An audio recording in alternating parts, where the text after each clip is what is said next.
Hello, and welcome to the Future Christian Podcast, your source for insights and ideas into what it means to live as a follower of Jesus in the 21st century. At the Future Christian Podcast, we talk to pastors, authors, and other faith leaders for helpful advice and practical wisdom to help you and your community of faith walk boldly into the future. Here's your host, Lauren Richmond Jr.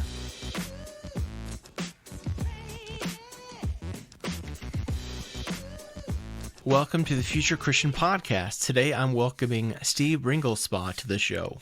Steve is Director of Outreach for Beautiful Redemption, a ministry that connects faith communities, child welfare agencies, and individuals to help at-risk children. Steve and his wife Katie have always had a passion for helping kids. After serving and leading in youth ministry, he realized that he was never going to impact an entire generation of kids by himself. From there, he began to dream about building a network of churches and individuals who could put aside differences to work together for the benefit of others. Steve and Katie have two children, Judah and Zoe. Welcome, Steve. What else would you like our listeners to know about you? Oh, shoot. Youth ministry, and I guess I can get into my story a little bit. So I grew up in a very conservative Christian household. Great. Loved my mom, my dad. My dad got sick with cancer when I was 9 years old. He passed away, and there was a huge void right there within my testimony. Like, losing my dad was, the fun one, and he was kind of this perfect Christian guy, and kind of like losing him was really devastating. But it really opened me up to families in the church that took particular interest, my youth pastors, my small group leaders. So God really provided for me in that sense, to where he really did provide a father for the fatherless. And that community wrapping around me and caring, and what can we do to help, friendship, mentorship. I really feel like God took care of me in the midst of that. And that led me into Bible school. And I loved hanging out with kids and young people, and I loved their imagination. And I thought about doing counseling, but I was like, I kind of want to be a part of their whole life. I don't just want, parents saying, my kid's broken, here, can you fix him? I want to be a part of more of a holistic picture of youth growing up and knowing and loving God. And honestly, even with the removal of my physical father, God became more real to me in kind of like a difficult blessing kind of way, to where I took him as my father very seriously and wanted kids to know that too. And so just taking my story from there, working within the church, I loved youth ministry. I loved ministering to kids. I loved our youth groups, whatever we were doing. I loved the impact, but there was something kind of like nagging in the back of my head of, we're serving our group, and if you are bold enough to come into our youth room, then you're going to be loved. And that was compelling to me, and it was enough to keep me going. But there was this nagging thing that was like, isn't the whole point of this to get outside of our walls and to go out? But I didn't know what that looked like. I mean, do I just go out and say hi to kids on the street? Like, that's super creepy. Like, how do I love people outside of my tribe? How do I love them outside of my immediate church culture? And that idea really gripped me, which kind of led me into what I'm doing now with Care Portal. Yeah, good. Share about a spiritual practice that you've developed or might recommend to others. Oh, shoot. I mean, some of the best ones are really the most simple ones as well. I've really enjoyed going for a run and listening to podcasts, listening to this podcast, listening to many other just influential people kind of speak into my life, listening to worship, and just kind of having that be like a prayer time of, feel like while you're active, quiet time, usually you think of my personal time with God, and you kind of think of like having a cup of coffee on a couch by yourself. And that's a cool kind of pensive way to do it. But there's also, I think, this adventure aspect. And this is where I come back to youth ministry too. And people are like, oh, all you do is, play and do games and stuff. But there's something about pushing your boundaries and doing something that you're afraid of, and jumping off a waterfall that like brings you back to like, how does this connect to my faith? And I think it's a super intentional thing where God, it's not just I'm going to sit on my couch and read my Bible. There's actually this element to when I go out and I do something I'm really kind of afraid of, talking to a stranger or helping somebody or volunteering. You're like, I don't really want to do this, but I do want to do this, and it unlocks this peace with God. So there's like an activity piece. Journaling is huge. I find I'm growing when I'm journaling. Um, and there's a great quote here that I'm going to butcher, but essentially that like your experience doesn't totally sink in unless it's an experience observed. And you look back at it and you say, no, I actually pulled this and this and this away from this situation. And you might just be discouraged because you had a hard day. But then once you journal about it, you can see how God was like sharpening you and changing you throughout that whole experience. And then you can actually use that experience. And it wasn't just a hard day, it was a useful day and it was a growing day. But you never caught that until you sat down and you prayerfully kind of journaled it out on paper or on laptop or whatever you're using. Those have been huge for me. That's interesting. That's interesting. I spend a lot of time journaling and looking back, but I don't know if I think about it that way. So I appreciate that perspective. Yeah, there's so much that's lost in our daily life that once we take a second to observe what happened, it can really start making an impact in your life. But otherwise, it's just a flow of you can listen to 1,000 sermons, but are you becoming a better Christian? Are you loving people more? I don't know. There's more things that have to happen than for you to simply experience content. Yeah, yeah. Well, let's talk about what you're speaking about earlier, Care Portal. So let's just jump into what is Beautiful Redemption or Care Portal. So kind of give just the ins and outs, what it's about, what the Beautiful Redemption versus Care Portal is, that kind of thing. Yeah. So I work for a nonprofit called Beautiful Redemption, and we run a program called Care Portal. Care Portal is just a tool that churches can use and that child welfare agencies can use. So the mission really was to build that bridge between our faith communities and then people who needed love and they needed attention and they needed someone to reach out to them. Um, and as a youth pastor, they're like, okay, what are you doing for missions? And it's like, oh, I'm going to Africa. I'm going to Ukraine. Like, I'm going to go somewhere across the ocean to love somebody. But like, what are we doing to our neighbors? Or what are we doing to them? What are we doing to love our neighbors immediately next door? I think God or Jesus meant that literally when he's like, love your neighbors. And so Prayer Portal is this tool to where agency workers who are working with kids who are in the foster system, special needs, sex trafficking. There's so many kids who are in crisis, literally thousands next door, but their voices aren't being heard because there's no way to have that. There's already a disconnect, so the voice isn't going anywhere. So Care Portal is a way where agencies can put in the requests for a kid who's sleeping on the floor, who doesn't have food, who doesn't have clothes because they were just removed from their house. Things like that. They can put that request into Care Portal. That request goes out to all of our partnering churches in a very simple email format that says, hey, I want to help. You click I want to help, and you're in contact with the caseworker, and you say, hey, I want to get a bed for this kid.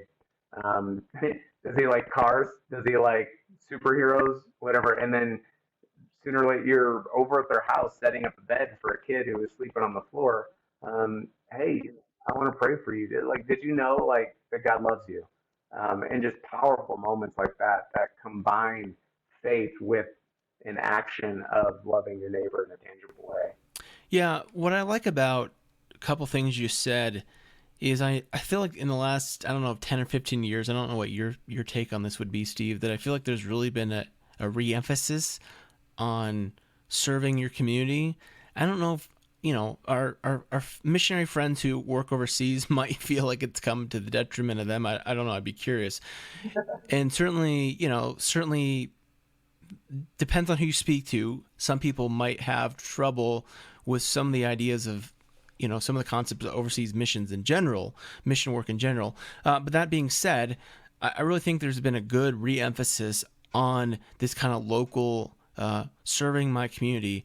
And just as a pastor myself and someone who's worked in different church contexts, I feel like it's easier to quote unquote sell your church members, your church people on helping someone that's down the street that they can see and talk to, rather than just sending money.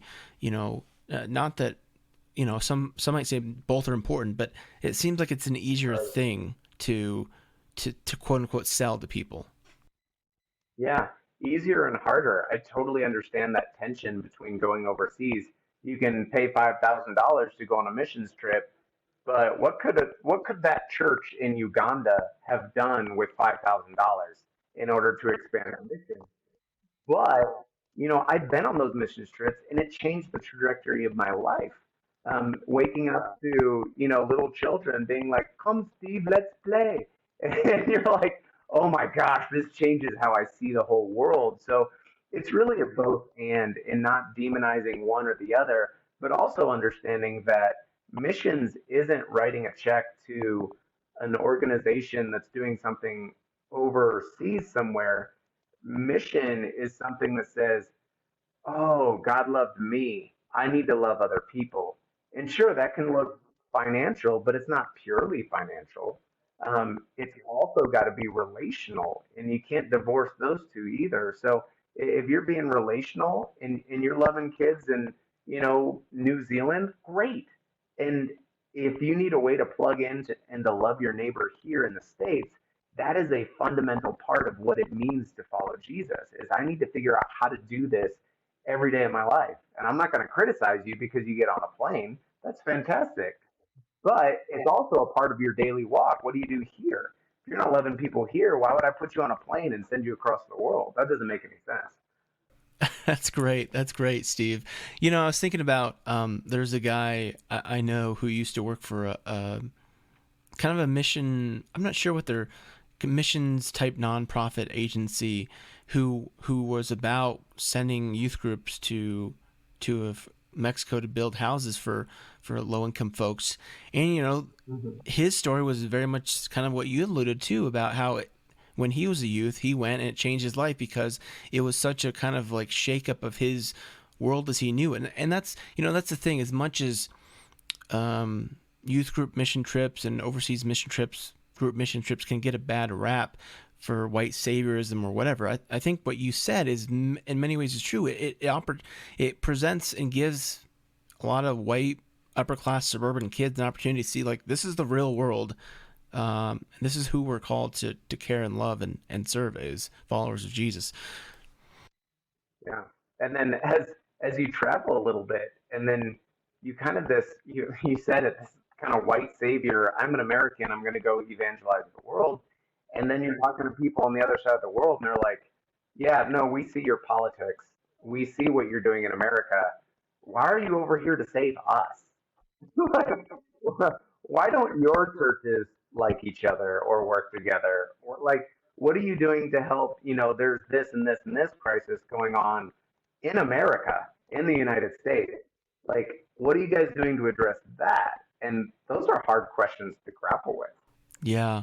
Well, this is not a podcast interview about mission at work, missiology. But Steve is a good Moody trained. I wanted to mention that Steve's a graduate of Moody, and you're my third Moody grad on the podcast. So awesome. Shout out to Moody Bible Institute. I don't know if they'd want to shout out for me, but I just gave them I don't one. know. We'll talk about just the kind of ins and outs, logistics of how this process works. So, I mean, even from something as little as like I got introduced to you because you reached out to me. So you're reaching out to pastors and you're like, "Hey, would you like to get involved? Find a better way to get involved in your community." So go from there kind of thing. Yeah. And first things pastors usually hear is, "Oh my goodness, this is another thing for me to do." Um, that's really not the heart. The heart of what we're doing is to try and get rid of this bottleneck to where, I have been a professional pastor. That's fantastic. But when a congregation of people get together and they say, well, that's my pastor's job. You want to do outreach? Well, what is my pastor doing? I'll wait for an event. Um, that's where it kind of bites us in the butt a little bit because the point of being a pastor is to show everyone how to walk this out in their daily lives. And so when you now can be connected to what are the needs in my community, now you have this bridge that says, I can impact my community and I don't have to wait for a pastor to approve a date and a setting and a food drive. And I don't have to wait for them to organize the buses and all. Like, it really doesn't have to be that complicated. It can really be a lot simpler and it can be a part of our daily rhythm. And so you jump on your email and you see that there's a kid literally 5 miles away from you who, was just removed from his home. Or let's use one of our sex trafficking partners from Silence to Save. There's a mom getting out of the lifestyle and she needs a community to wrap around her. And she's just moved into kind of a safe house and she needs a microwave and a bed and a crib for her kids. And she's just now divorced herself from everything that was providing for her and she's got to start all over. Well, okay, I can get a microwave. I can get a crib or something like that, or I can get together with some of my friends and show this person tangible love that says you are not alone, that there are people who care about you, even if you didn't know their name before today, because it's a core of who we are is to care about our neighbors. So at its most basic concept, remind me, is it an app or is it like an email notification that churches sign up and then encourage people in their church to sign up to get these notifications for needs in the area? Yeah, so churches have a response team, and that response team are just people who have put their emails into the system and say, I want to get an alert when there's a need in my area. And then that email automatically goes out, or you can set it up multiple different ways. But you essentially, when you sign up, you say, I want to get alerts for this. You get an alert, the need's down the street, you say, yes, I can help. And that opens up a box where you can type a message to that agency worker who put in the need, and you kind of negotiate, hey, is this going to the caseworker? A lot of times you can't see families, whether it's COVID or whether it's a situation, with sex trafficking. You're probably not going to be able to see the family 9 times out of 10 because of what they've come through. That doesn't make your gesture any less loving. But the fact is, you show up to that caseworker or their office, or you show up to the house, and you deliver whatever it was that they were in need of, and you say, "God bless you. Um, can I pray for you? Have a great day." And it's not this weird evangelical scheme of where you're holding something and you're like, "Hold on, first pray a prayer before I can give this." Like, that's not the point. The point is to love the neighbor first. And yes, that is a window of opportunity into their lives, but it's not a manipulation tool by any means. Yeah, so you're saying things. You have a little detail that I think is really helpful for pastors and church leaders to know, is that it's not something where it's like everything has to funnel through the pastor. So talk more about how that, like, the need comes into the system. hmm Yeah, so we have dozens of agency partners from, they could be nonprofits like CASA or Catholic Charities or Family Lutheran Services. They see the need every day and they're praying, God, help me with these needs because I can't just buy a bed for everybody I can't pay the rent for everybody who comes into my door.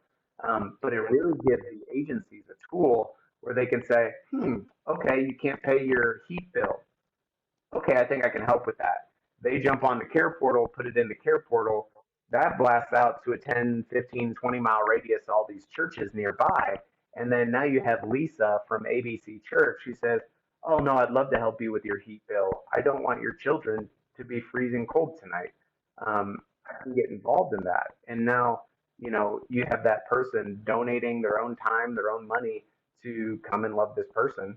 And then, yeah, the caseworker closes out that request, and can put in a new one. Yeah, it's so simple, but and really so clever. I wonder, like, I know in my own experience as a pastor, oftentimes folks from the community would call me and say, "Hey, I need help with this or that or the other."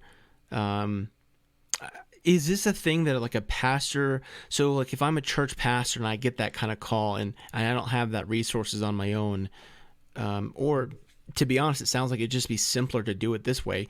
Is this something like the pastor could refer to a caseworker or put it in the system? How might that work? Yeah, so the caseworkers put in their own need from their caseload and the families that they're in relationship with. There's a separate function to where a pastor could put in, I mean, because pastors have people in their congregation that have needs. And so they can put in needs to the system and not go out to their church group and their response team. But caseworkers, when they put in a need, it goes out to all the churches. When a pastor puts in a need for their own congregation, it'll go out to their own congregation.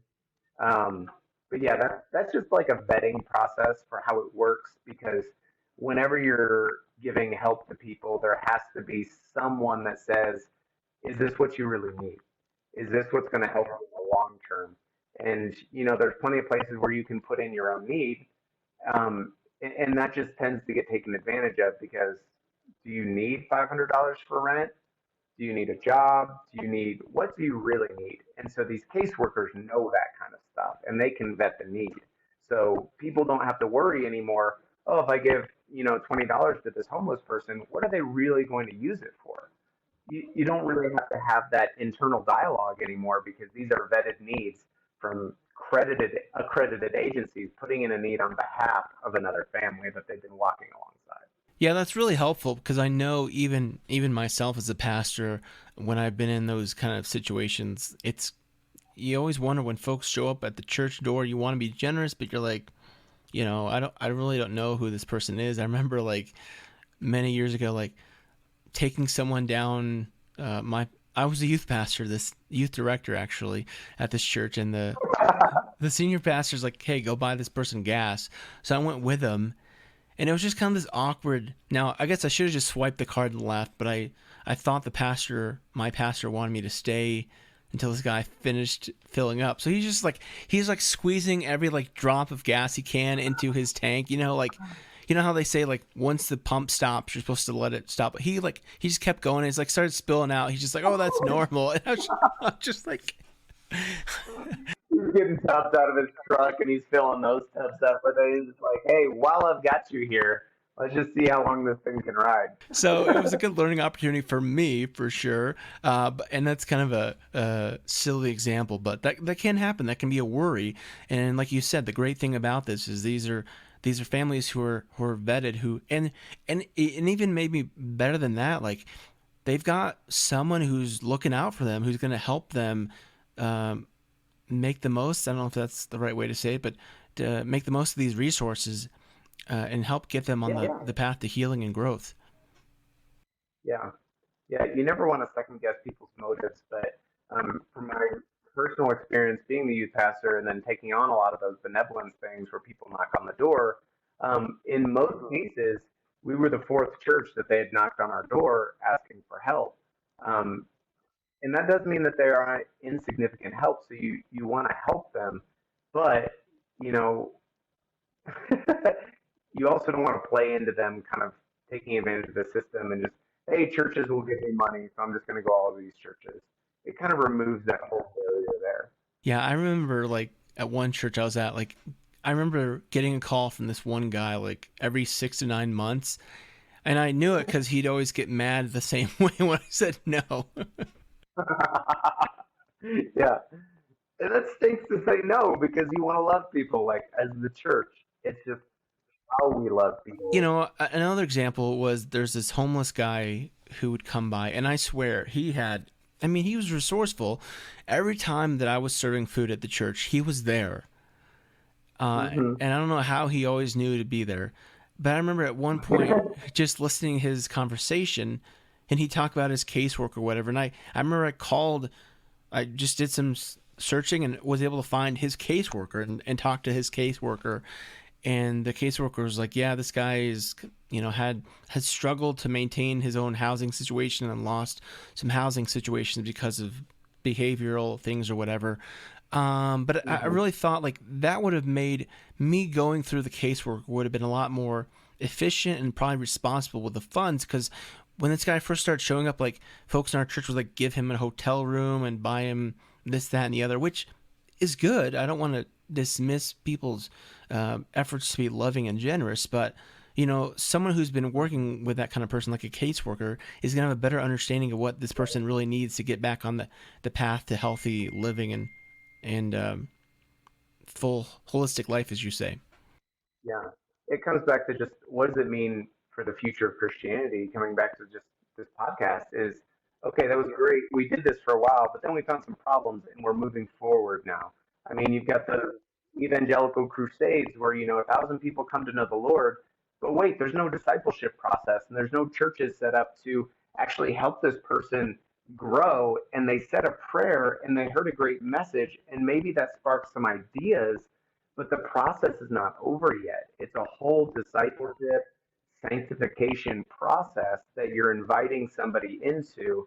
And that prayer or that moment or that donation was really just a jump start into someone's life for discipleship, for moving them towards like, what does it look like to help this person as a whole, and not just give them a gift card and say, God bless you.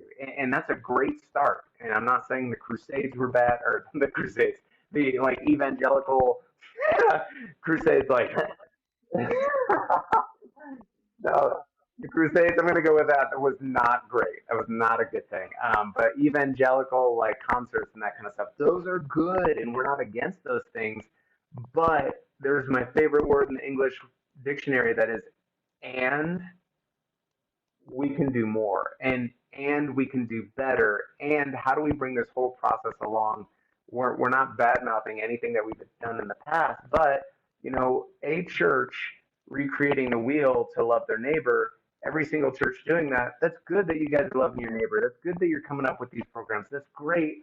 And maybe there's a way that we could do it together. And maybe there's a way that we could help these families more long term and disciple them in a kind of way. And is just, how can we keep doing better? And we just have to keep on asking ourselves that every day. Otherwise, we get stuck in this puddle. Yeah, I mean, I want to bring you on to talk about this just because I see it as such a positive movement for church. And you talked about churches reinventing the wheel. I think about just the realities. I mean, here we're recording this, end of May. I was at a church this last weekend, and they were laying off like all their part-time staff. I mean, that's going to be a reality for many churches, if not already the case. And the full-time staff or part-time staff, they're going to be available to handle these kind of important things. It's going to be reduced, so there's going to be less overhead and administration to be able to handle this. And Beautiful Redemption really offers a way to help churches and people in church to continue to care for the community without, at least as I see it, so much potential overhead and structure that many churches are kind of figuring out what they can and can't afford right now. Yeah. I was talking to a church yesterday, and they said this is basically the role of a missions pastor, is to be able to nurture and create all these relationships and design this, like, you have this all into a platform. That's not to replace a missions pastor. That's just to say, this is a huge leap for us that we can do more with what we have, because you're right, church staff, I'm in an office building right now with a bunch of ex-church staff people who were laid off, not because they were bad workers, but because just the funding and COVID and everything, the toll that took. And now they're creating their own businesses and doing different kinds of ministries. So hopefully, the restructuring that we're seeing here is still going to come out in a very productive way. That's my optimistic hope for what happens here. Yeah, I like the optimism. I don't know if I'm feeling quite so optimistic right now, but I appreciate your optimism. Yeah. Share a little bit, continue down this path if you want it, because I really see this kind of model as a future church like way direction church is going to need to head. I don't know how much thought you've given to that, but I'm just curious, like how do you see Beautiful Redemption as being like, in this kind of broader collaboration, as being like the future of church, at least in, America, so to speak. Yeah, well, when people think of Christianity, or if they think of church, when you're a church member at a church, you think of your church.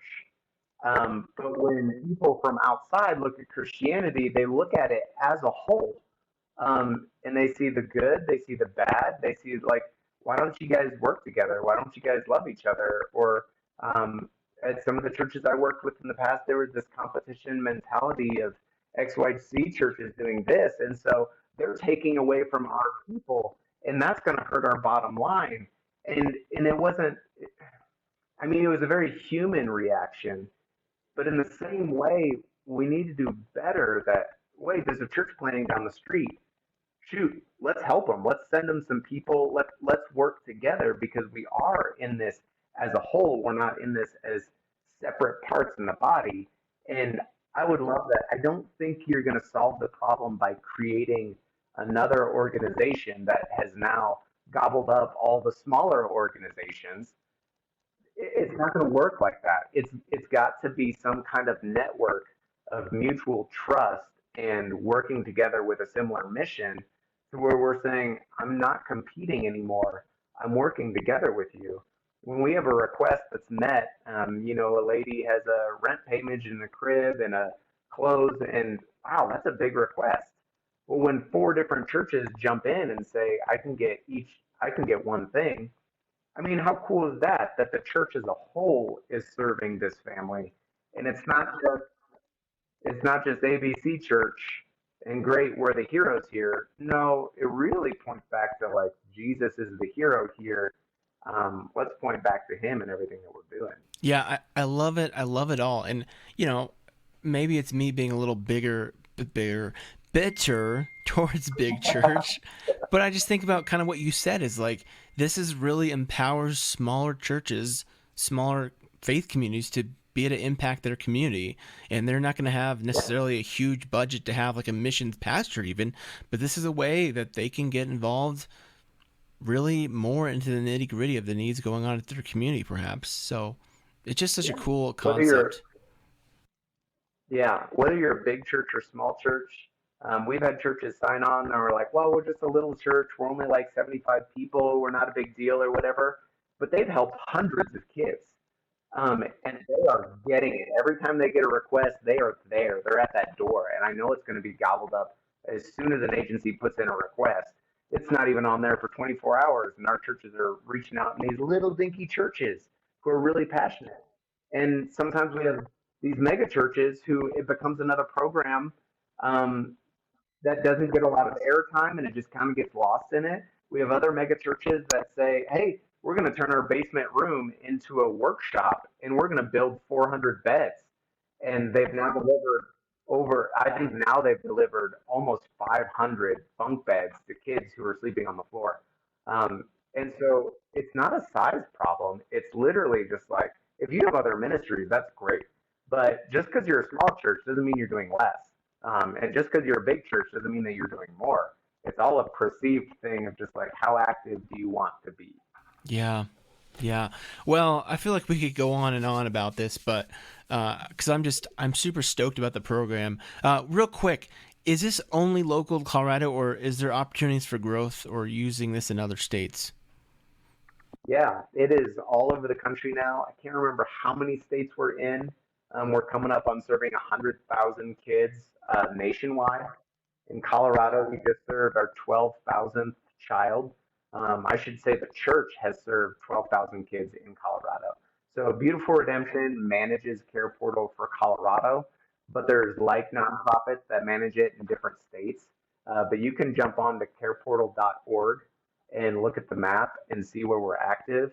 And it needs somebody to manage it because Care Portal is a platform. So there's some states where it's not active yet, but I believe it's just a matter of time before we get the right networks and the right agencies working together to start this machine of we know the need, we're responding to the need. and now there's more churches, and now there's more agencies, and it used to be, whoa, that was crazy. We served 1,000 kids this year, and now it's like, can we serve 5,000 kids this year? And the whole thing just keeps on growing and growing because people are becoming aware of the need and getting active. Yeah. Well, again, you can find more. Search Beautiful Redemption, beautifulredemption.com, if you want to connect with Steve and kind of get the inside scoop from him. And again, Care Portal. Is it careportal.com.org? What is it? It's careportal.org, and it's beautifulredemption.com. Well, let's take a break, and we'll come back with some closing questions. All right, we're back with Steve Ringelspaugh. Steve, you can take these closing questions as seriously or not as you'd like to. But if you're Pope for a day, what do you want to do? What's that day like for you? Well, once I would really enjoy wearing the clothing. So dressing up, I think that would be part of my day, just being like, this hat is so cool. But on a more realistic thing, I would just, gosh, that's hard because there's so many pressures coming at him from so many different directions. I would do whatever I could um, to put ways forward that we could work together in orthopraxy. Um, it can take generations and generations to figure out orthodoxy, and that's great, and we got to move forward in that. But I don't have to have the same doctrinal statement as you in order to help a kid. Um, and I think as we move together, the orthodoxy stuff, it doesn't just work itself out on its own by any means. Um, but I think once you work together with somebody who is not like you and doesn't have the same beliefs as you necessarily, and now you're working together and you're helping other people, it just opens up the door to so many different things. I would find ways to really partner all these different organizations with varying doctrinal because we're called Protestants. We like to protest stuff, but um, that's just our thing. So let's create a new denomination that's the right denomination. You're not really going to ever achieve what you're hoping for other than to create another sect um, of your flavor of what you believe. Um, and we should pursue truth, but we should pursue that alongside action. And how can we collaborate to act together as we're all moving? It's that classic saying: it's easier to move, or it's easier to steer a moving car. Let's get moving in the same direction that says, no, no, no, no, no. We're a lot similar than you think. We all have a lot more in common. Sure, we disagree on how baptism should be done, and we disagree about how worship should be played and the color of the carpet. Like, let's move together in action in loving our neighbor. And I think we'll look at our friends and be like, oh, your worship music's way too loud, but that guy's awesome. And we helped these kids together and we did that. Like, let's do more of that. Yeah, I love that. That's a great answer. A theologian or historical Christian figure you'd want to meet or bring back to life? Oh shoot. I'm a good fan of old Francis of Assisi. I think he would be a hoot to bring back. More contemporary, maybe a C.S. Lewis. I think he would be fun to bring back as well. Um, Shoot, those are the first two that kind of pop up in my head. I would love to interview a C.S. Lewis on a podcast. Yeah. Well, what do you think history will remember from our current time and place? Oh, politically, economically, like I said, I'm hopeful that with everything going on with cancel culture and sensitivity, I hope we look back and we say, wow, we really addressed race. We really addressed gender. We really addressed, politics and corruption. And we really looked at this. And sure, the pendulum might have swung way far in the other direction, But in order to get some movement with that, maybe that had to happen. And we're going to come back to a healthy medium of everything isn't politically incorrect. We have to acknowledge our history and how we failed in some ways so that we can move forward. We can't just remove it. We can't just say, oh, you made a bad joke, we're canceling the whole show anymore. We have to say, no, I messed up and I was culturally insensitive. I'm going to do better. So I hope that we look back and maybe we'll say the pendulum swung way too far in some ways, but it gave us all permission to say, way over here on the left side was not the answer. Way over here on the right side was not the answer either. And now we're finding some ways to actually move the ball forward in all these different areas. That's my hope. Sure, yeah. What are your hopes for the future of Christianity? I guess it kind of ties in perhaps with the last answer. What are your hopes for the future of Christianity per se? Yeah, like what you said, there's a lot of churches that are struggling organizationally because of funding and a lack of participation in a lot of ways and a lack of motivation for people to get back into the swing of things because everything has been virtual for so long. Um, but if I had a hope out of this, I would hope that we stopped focusing on the organization of the church. Um, I struggle to think, what if, okay, yeah, great. Now everybody noticed that Christianity is the answer. And now we're going to put all of our pastors in political positions and they're going to basically make all of our government decisions. Well, we're kind of moving backwards into kind of like Roman Catholic, like that didn't really work out for them. I don't think that's the solution. I think the decentralization of this organization is doing it all. No, I think we learned that organizations come and they go. It is people who really get that they're loved by God and they want to love other people, and it's individuals that are doing it. Hope that the decentralization of what group do you go to and what church do you attend becomes less important. Not that I hope they don't grow, I do hope they grow. But I hope they find that my spiritual life is not attending a church building at 9 o'clock on Sunday morning. My spiritual life actually consists of many more things than that. And now I've been able to explore that a little bit more because everything just got reset for a year. And now I've got to think, oh, shoot, okay, so I go back to church. Now I'm good. I can check the box. No, not really. Now Christianity is everything it was supposed to be because now I can worship without a mask on. No, um, it's not. We can move forward in a lot of different ways. Yeah, yeah. Well, this has been a great conversation, Steve. I've loved learning more about Beautiful Redemption and the Care Portal partnership. I really hope it's helpful for some of my listeners and church leaders because I really think it's a great model for folks moving forward. Again, tell our guests again, where can people find out more about you? And then feel free to plug your own podcast. You're going to have me as a guest here shortly later. So Yes. feel free to plug all that. Yes. So you can email me personally at steve@beautifulredemption.com. You can go to our website, beautifulredemption.com. If you want to see how Care Portal works, go to careportal.org. Play around with some of the features. You can look at all the needs in your area. And if you want to respond to one, it'll just have you kind of put in your information, and then you can start responding and get associated with a church. Yeah, I would love to hear from you if you're a pastor or a church leader. We'd love to get you involved in Care Portal as an organization.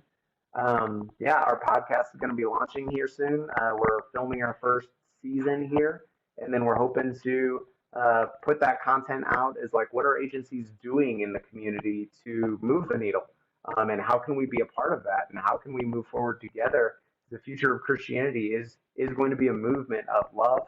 I firmly believe that. And so if you want to reach out about any of that stuff, steve@beautifulredemption.com. Awesome. And I'll make sure to put the link in the show notes. So, Steve, thanks so much. Go in peace, and I'll talk to you here in a few minutes. Thank you for having me on the podcast. I've really enjoyed it. Thanks for joining us on the Future Christian Podcast. The Future Christian Podcast is produced by Torn Curtain Arts in partnership with Resonate Media. To learn more about Lauren or the podcast, visit futurechristian.com. If you've enjoyed the show and you think it would be valuable for others to hear, subscribe to the podcast and leave a review. That really helps more people find us. Thanks again, and go in peace.